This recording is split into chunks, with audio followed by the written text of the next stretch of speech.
Olá, alunos. Espero que vocês estejam bem. Estou aqui hoje para trabalharmos o conteúdo referente ao 8º banco de atividades.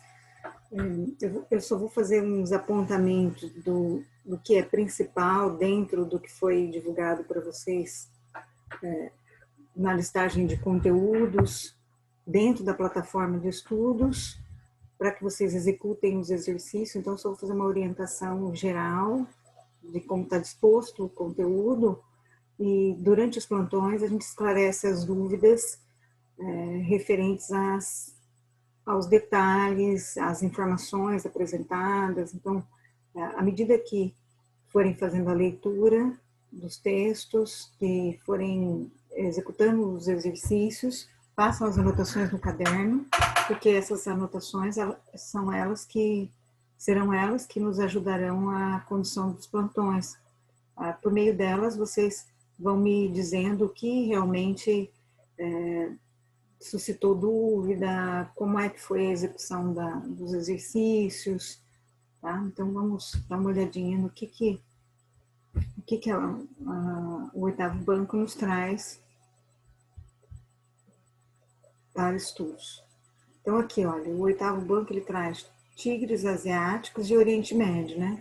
Então, o conteúdo de tigres asiáticos são 8 páginas, depois vem lá 6 atividades referentes a tigre asiático. Oriente Médio são 20 páginas de conteúdo e depois tem 10 exercícios. Então, ao todo, são 16 exercícios dentro do 8º banco de atividades. Tá? Vou começar a dar uma olhadinha aqui no que tem proposto dentro de tigres asiáticos. Então, assim, a primeira informação que vem aqui para vocês é do que se trata, né? O termo tigre asiático se refere aos países Coreia do Sul, Hong Kong, Singapura e Taiwan. Comparar a tigre, dizer tigre, utilizar da figura do animal para representar esse bloco de países, se refere a emprestar do animal, o tigre, a agilidade, a rapidez desse animal para o desenvolvimento, para o desempenho econômico desses países listados. Então, emprestar do animal essa agilidade e comparar essa junção, esse desenvolvimento desses países à agilidade do tigre, né? Como esses quatro países se desenvolveram e que essa economia data lá de 1970. Então, esse é o primeiro a ser compreendido. São países que passaram de uma economia agrária, indicadores sociais preocupantes, para países altamente industrializados, de alta tecnologia. Então, uma agilidade, uma rapidez incrível, né? Para a passagem de agrário, de indicador social ruim, para industrializado com alta tecnologia, né? Com melhor distribuição de renda e baixo analfabetismo. Um grande salto. Observe a localização dos tigres asiáticos no mapa abaixo. Então, aqui, olha, dentro do continente asiático, a Coreia do Sul, Taiwan, Hong Kong, Singapura, listado aqui para vocês, localizado os tigres asiáticos. Então, o início do processo de desenvolvimento dos tigres asiáticos começou após a Segunda Guerra Mundial, com a recuperação financeira do Japão, apoiado pelos Estados Unidos, né? Na década de 70, o Japão passava por uma recuperação econômica e se expandiu sua produção industrial em conjunto com alta tecnologia. Ampliou sua economia, levando a produção de suas indústrias aos tigres asiáticos. Com isso, aumentaram sua produção e a quantidade de consumidores. No caso, a Coreia do Sul, Taiwan, Singapura, Hong Kong favoreceram essas indústrias com redução de impostos, doação de terrenos, redução do valor de mão de obra. Os altos investimentos nos tigres houve crescimento na economia que foi revertido em investimentos no setor educacional, profissionalizando os trabalhadores e melhorando a produção industrial. Então, assim, foi uma capacitação e uma ganho em qualidade de mão de obra. As fases do modelo econômico dos tigres asiáticos. Então, aqui tem listado para vocês a primeira fase, onde eles eram essencialmente agrícolas e dependiam da exportação de produtos primários. As condições de trabalho eram ruins para os trabalhadores, a taxa de analfabetismo era muito elevada. Então, lá no princípio, né, havia poucas indústrias e elas eram pouco produtivas, e, portanto, dependiam de importação de produtos industrializados. A partir da segunda fase, 1970, houve a chegada das indústrias japonesas, mencionadas anteriormente, né, nos 4 países que representavam os tigres. A economia desses países passa por uma nova fase, com um grande investimento na indústria, principalmente na produção de componentes eletrônicos. Esses países passaram a usar um modelo econômico voltado para a exportação de produtos industrializados e de elevada tecnologia. Em 1970 foi essa segunda fase. Em 1990 passa a terceira fase, caracterizada por um período de instabilidade econômica. E para resolver esse problema, houve investimento em universidades e infraestrutura urbana, melhoria nas condições de trabalho, como salários e leis trabalhistas. As iniciativas governamentais que ampararam, né? Essencial para a efetividade da economia dos tigres asiáticos, os governos desses países ajudaram tomando medidas que favoreceram a indústria voltadas à exportação. Algumas medidas dessas que ampararam a economia, né, que foram fundamentais para a concretização dessa junção, dessas iniciativas, foram incentivo fiscal, então menos impostos para exportação, medidas protecionistas, significa diminuir os produtos importados, formação de profissionais através de melhoria na educação, investimento em universidades, ciência e tecnologia, e com isso a tecnologia se tornou um dos principais atrativos da indústria local. A arrecadação de impostos proporcionada por esse período de crescimento foi investida em melhoria em infraestrutura, transporte, energia elétrica, comunicação, e tudo isso impactou positivamente na produção e na exportação dos países em questão. A consequência dessas medidas foram o êxodo rural, então, assim, a saída das pessoas do campo para a cidade, inchaço da cidade, diminuição das taxas de natalidade e aumento da poluição, que se espera de uma área altamente industrializada. Novos tigres asiáticos e novíssimos tigres asiáticos. Então, outros países que aderiram a esse modelo e o desdobramento desse tipo de ação.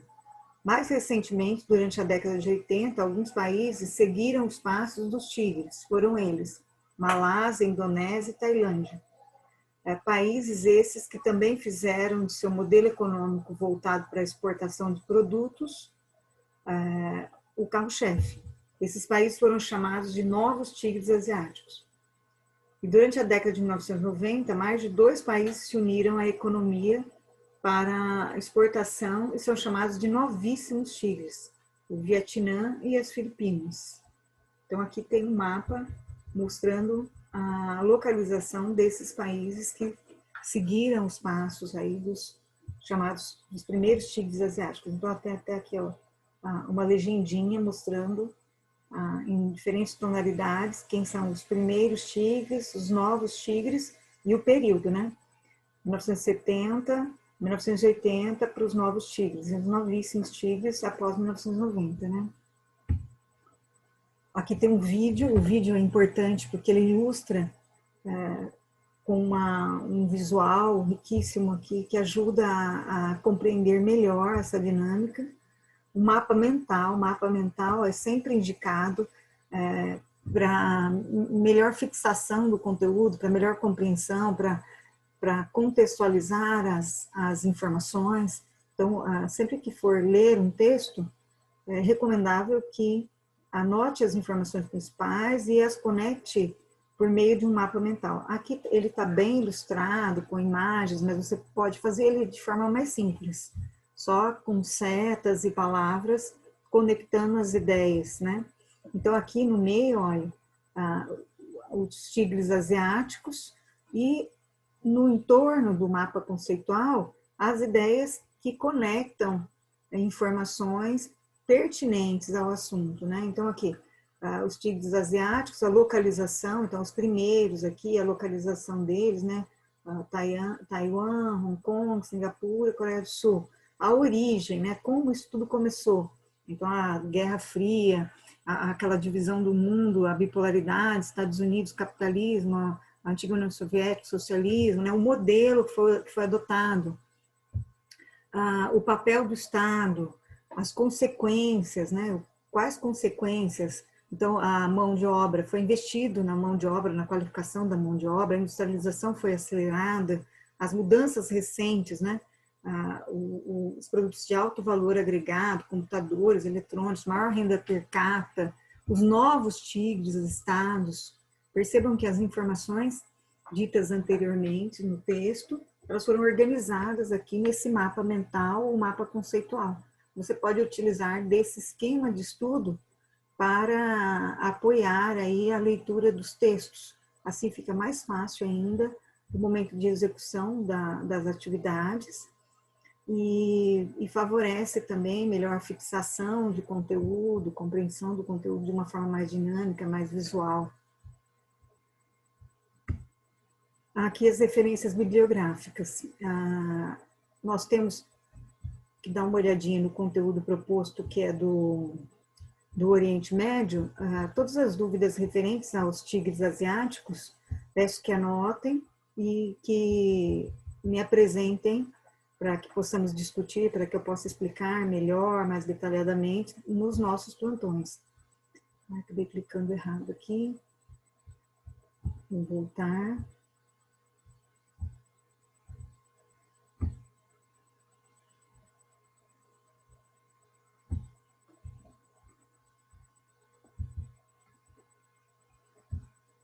Cliquei no exercício.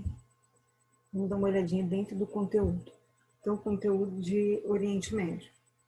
A primeira, o que traz aqui de base, para a gente começar a entender o que é o Oriente Médio, primeiro a gente já estudou um pouquinho do Oriente Médio, à medida que vimos o continente asiático nos aspectos gerais. Então, o Oriente Médio é uma das regiões do continente asiático, né? E vimos lá a questão da caracterização da localização geográfica, a sua situação como uma das regiões do continente, a questão climática e de vegetação, tudo no contexto geral. Agora vamos ver um pouco no detalhe, né, do que é o Oriente Médio. Então, é uma sub-região asiática, localizada a oeste, na Ásia, faz divisa com os continentes africanos e europeu, limita-se com o Mar Negro, Cáspio, Arábico, Vermelho e Mediterrâneo, né? Então, aqui as posições dentro da localização geográfica, utilizando a rosa dos ventos, né? Da delimitação do que é o Oriente Médio. São 15 países que são uma população de 290 milhões de habitantes, né? Aqui o mapa, ilustrando essa realidade. Os países que fazem parte do Oriente Médio, aqui nomeados, né? Ali dito em quantidade, aqui nos nomes: Egito, Israel, Líbano, Palestina, Jordânia, Síria, Turquia, Iraque, Bahrein, Kuwait, Arábia Saudita, Emirados Árabes Unidos, Omã, Iêmen, Catar, Chipre e Irã. Então, sempre quando for fazer a localização, trabalhar com o mapa, localizar cada um dos países para ter a real localização geográfica, as fronteiras, as proximidades entre eles, as dimensões, né? O clima. Os climas do Oriente Médio são semiárido e desértico, 2 climas secos com altas temperaturas durante o dia e baixa umidade relativa do ar. O deserto da Arábia e do Saara, na parte asiática do Egito, estão nessa região. A variação de temperatura, a amplitude térmica é muito alta, então a variação entre a máxima e a mínima é muito alta. Então, durante o dia, as temperaturas estão próximas de 50 graus. E durante a noite chega a zero. Então, a amplitude entre a mínima e a máxima é muito alta. As regiões litorâneas são um pouco mais úmidas, já que recebem a influência das águas oceânicas. A vegetação. São vegetações adaptadas a climas secos, em sua maior parte, conhecidas como xerófilas, devido à baixa umidade e elevada temperatura. Na porção litorânea mais úmida, chegam a se desenvolver arbustos e campos. Aqui tem um pouquinho do que é os climas predominantes no Oriente Médio, então, árido, mediterrâneo, o temperado, né? Vegetações que predominam: deserto, vegetação mediterrânea e floresta temperada. Maior quantidade é desértico, como já dito anteriormente, né? Aqui, olha em amarelo as áreas desérticas. Olha a condição da distribuição do amarelo dentro do mapa. Tá? Então, as áreas desérticas, maior quantidade. A hidrografia. Os rios são escassos, já que o clima predominante é seco. São poucos rios, mas são importantes. Então, os rios como o Tigre, Eufrates, o Nilo, o Jordão, estão nessa região. O fato da água ser pouco encontrada pode ser motivador de conflito, já que o controle e uso desse recurso natural é de interesse de todos na região, né? O relevo. São encontrados relevos de planície, planalto e montanhas no Oriente Médio, porém, predominantemente, relevo de planalto. As planícies importantes, principalmente pela falta d'água, né? Então, as áreas planas que contêm a maior quantidade de água, numa região onde esse recurso é escasso, elas são ainda mais valorizadas. Então, uma área de planície importantíssima é a região chamada Mesopotâmia, significa entre rios, né? Está localizada entre os países Irã e Iraque. Localizado sobre a placa tectônica arábica, terremotos são constantes na região e também ocorre a formação de algumas montanhas devido ao encontro de placas tectônicas. Então, o movimento tectônico deu origem a esse relevo recortado, né? Observe a imagem, aqui é interessante, observar a imagem, reparar na questão do relevo, no recorte, na rugosidade. Então, dá para perceber nessa imagem de satélite da região do Oriente Médio, o recorte, a pouca quantidade de vegetação, então a aridez do solo, essa ausência de área vegetada e a quantidade, as altitudes. Então, é possível ver a rugosidade, as áreas mais altas e as áreas mais planas, observando essa imagem de satélite. A economia. A principal fonte econômica do Oriente Médio é o petróleo, já que se encontram cerca de 60% das reservas de petróleo no mundo. Em 1960 foi criada a OPEP, a Organização dos Países Exportadores de Petróleo, com o objetivo de controlar o preço do petróleo no mundo e centralizar as políticas referentes à exportação do produto, né? Apesar de toda a riqueza do petróleo, boa parte da população vive na pobreza, mostrando a desigualdade e a distribuição de renda no Oriente Médio. Outra atividade importante é a agropecuária, realizada de forma extensiva, tradicional, com pouco uso de máquinas e tecnologias.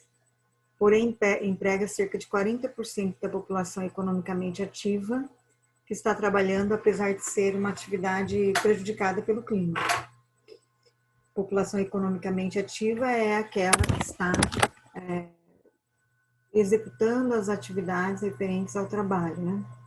As indústrias que se destacam são as petroquímicas, de refinaria de petróleo, outras de menor relevância são alimentícias e as têxteis. O turismo da região é importante para a economia, já que há um grande acúmulo de riqueza, cultural histórica, com grande evidência na região onde está lá a Turquia, Arábia Saudita, Israel, Emirados Árabes. Cidades importantes para as diversas regiões estão no Oriente Médio, que também são lugares de atrativo turístico, como Meca, na Arábia Saudita, que é a cidade de maior relevância aos muçulmanos, né, dentro da religião islâmica. Israel, a cidade de Jerusalém, além de outras, é de enorme importância para os cristãos, judeus e muçulmanos. Isso aqui é religião islâmica, né? Aqui tem um vídeo mostrando um pouco da questão do petróleo no Oriente Médio. Assistam, façam as anotações. População e religiões. Então, daqui eu destaco as partes mais favoráveis para a ocupação, como foi dito antes, devido à questão de clima, de vegetação, de relevo. Então, são as áreas planas e litorâneas, que estão mais distantes da aridez dos desertos. Esse fator é determinante para entender a distribuição da população no Oriente Médio. Apesar disso, muitos habitantes estão em regiões rurais devido à atividade de pastoreio. Os povos que vivem no Oriente Médio são formados, em sua maioria, por árabes, turcos, persas e judeus, e são povos que têm uma cultura milenar, grande contribuição cultural e científica, histórica, né? Aqui, as principais religiões no Oriente Médio. Então, um destaque para esse mapa aqui, olha. Olha em verde os países no Oriente Médio com maioria islâmica. O islamismo domina o Oriente Médio. Então, tem grande quantidade de países que a religião, 90% da população é praticante do islamismo. Aqui em laranja, ó, países islâmicos, mas com importantes minorias cristãs. E nessa tonalidade em rosa aqui, países com maioria judaica. Então, é pouquíssima quantidade, a grande parte é maioria islâmica, como é possível ver no mapa, né? O IDH, o Índice de Desenvolvimento Humano lá no Oriente Médio, né? Varia bastante. Há países desenvolvidos com boa qualidade de vida, como Israel, Catar, Arábia Saudita, e, ao mesmo tempo, países subdesenvolvidos e com grandes problemas sociais e econômicos, como Síria, Iêmen e Afeganistão. Aqui tem um ranking. À medida que analisa o ranking, é importante ter o mapa em mãos, localizar o país. Se puder, faça o registro no mapa com o IDH para ter uma noção de localização geográfica do país e da condição de IDH, então ter uma informação de localização, uma informação física próxima do que é uma informação socioeconômica, né? Que é o ranking de IDH, que mede saúde, educação e renda, né? Então, aqui, o primeiro destaque para Israel, né? Um segundo, Catar, e aí vamos ver aqui, olha, vamos dentro do ranking, tendo lá o Afeganistão na pior condição nesse ranqueamento. Um vídeo mostrando a questão da população no Oriente Médio. Aconselho que vejam, que façam as anotações, dúvidas, vamos esclarecendo lá nos nossos plantões, né? Como dito anteriormente, a religião islâmica é a que se destaca no Oriente Médio, né? Os pilares da religião estão descritos aqui, né? Recitar uma oração a Alá, orar 5 vezes ao dia em direção a Meca, que é a cidade sagrada, o jejum durante o mês do Ramadã, doação aos mais pobres, visitar Meca uma vez na vida, desde que tenha condições para isso, né? Os muçulmanos se dividem em 2 grupos, os sunitas e os xiitas. Os sunitas correspondem a cerca de 90%, interpretam o Alcorão de maneira mais flexível, não literal. Os xiitas correspondem a 10% e leem o Alcorão de forma literal, rígida. As contribuições culturais se difundiram pelo mundo, entre elas arquitetura, artesanato, arte em geral, conhecimentos de matemática, biologia, física, astronomia, técnicas de agricultura. Então, é uma diversidade cultural imensa, né? No Brasil, o grupo de fiéis islâmico é pequeno, cerca de 35 mil, é uma religião com poucos adeptos em toda a América Latina, apesar disso é uma religião que mais cresce no mundo. Com migração de árabes para o Brasil, a tendência é o aumento de adeptos de islamismo no Brasil. Nos jornais, está citado aqui, que aparece com frequência a menção do termo jihadista, jihad. É uma palavra árabe que significa luta ou esforço, que pode ser tanto no sentido armado, quanto na luta por uma sociedade mais justa. Os jihadistas radicais, aqui sim está o problema, né? Creem que a violência é a única forma de expandir a religião islâmica e punir os intérpretes. Esses jihadistas radicais são minoria entre os muçulmanos. A maioria reprova atitudes extremas. Então, é uma religião que prega paz, como todas as outras religiões. O que existe aqui, é importante destacar, é minoria que distorce os preceitos e acredita na violência como forma de expansão da religião. Então, é minoria e é considerado radical e é reprovado pela grande maioria da população muçulmana dentro dessa religião. O que é o islamismo? Então, para compreender melhor o que é o islamismo, aconselho que veja o vídeo, né? Os conflitos no Oriente Médio. Então, é bastante complexo, né? A gente pode discutir isso melhor lá nos plantões, conduzido aqui pelas dúvidas, a partir da leitura do conteúdo, a partir das atividades que vocês vão fazer, né? Mas para entender melhor as motivações dos conflitos, é importante lembrar a contextualização, né? 3 pontos importantes: a criação do Estado de Israel, em 1948, a Guerra Fria, o embate ideológico entre o capitalismo e o socialismo, e a divisão interna do islamismo, sunitas e xiitas. Aí aqui tem uma descrição pormenorizada desses 3 pontos importantes, né? Outra situação importante de conflito é o conflito pelo petróleo, né?